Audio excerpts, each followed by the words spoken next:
Why it seems like this is becoming a more trending thing here, where people are actually using dating sites to find victims or find ways to escape from police. This was 36-year-old Benjamin Foster, and there's a reason why I say it was, and now there is, and I'll tell you when it get to the end of the story. He was accused of attempted murder, kidnapping, and assault of a woman that the information is kind of iffy, whether they was dating or not dating, but the relationship really didn't last that long. He met this woman, he moved to Grant Pass, Oregon, where they started a relationship, but it really didn't last long because for some reason he kidnapped her, took her to an undisclosed location, and tortured her for a certain amount of time. Now, during the time that she was being tortured, some of her friends realized she was missing and called a welfare check on her. But at the same time, police also received an anonymous tip about some suspicious activity going on at a certain residence.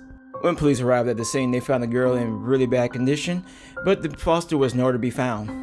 So when they got the girl to the hospital, that's when they was able to get all the information they needed from her, where she told them who actually abducted her and tortured her for who knows how long she'd been there. So once Ben Foster was on their radar, they started a nationwide manhunt trying to look for him, just because they found out that he was still using dating apps to either find more victims or find a way to evade them.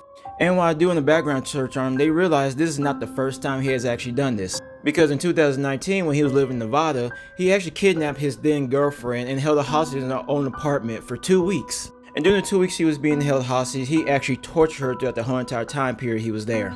A way she was able to escape was that she convinced him that they needed more food because they were running short on it. And so she told him like, hey, let's go to the grocery store so that we can grab some more food so that we can stay here a lot longer. And then once he was convinced, he took her to the store. And when she was there, she bolted on him. Once she was able to escape, she managed to flag somebody down to help her out, and they took her straight to the emergency room. And from there, the police launched their investigation.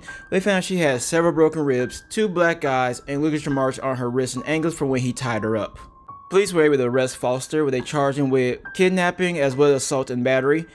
But with cases like this, he should have spent years in prison, but instead, he made a plea deal with the prosecutors where they knocked down to 1 misdemeanor and a felony, to where he only had to do 2.5 years in prison, but since he already spent time in jail all the way up to his trial date, he only had to do 6 months and he was out free. And once he got out, he moved to Oregon where he attacked his second victim. Now, you figure with someone that's on the run from the cops that have a nationwide manhunt, like they're supposed to be like long gone or miles away. No, he was still in the exact same place, and he actually went back to the house that he actually had the woman kidnapped at. Now, with him being extremely dangerous and violent, police didn't want to take any chances, so they got a SWAT team and a negotiator to try to talk him out so he can come out peacefully, but instead, that didn't happen. Because Foster was actually hiding underneath the crawl space of this house, and the next thing they heard was a slight pop, and so when they tried to get down to where he was at, they found he was still alive, but he also had a gunshot wound to his head. When police were able to pull him out from underneath the crawl space, he was actually still breathing, so they sent him to the ER to try to get some help, but later on, he was found unresponsive and didn't make it. Now most of y'all would think like he got exactly what he deserves, but the crazy thing about it, the story does not end there either. Because during their investigation, they found out that this woman, 69-year-old Tina Marie Jones, was actually helping Foster evade police by destroying evidence that would link him to the crimes that he committed.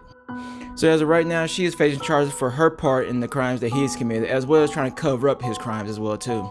So if you like hearing more stories like these, go ahead and like and leave a comment down below.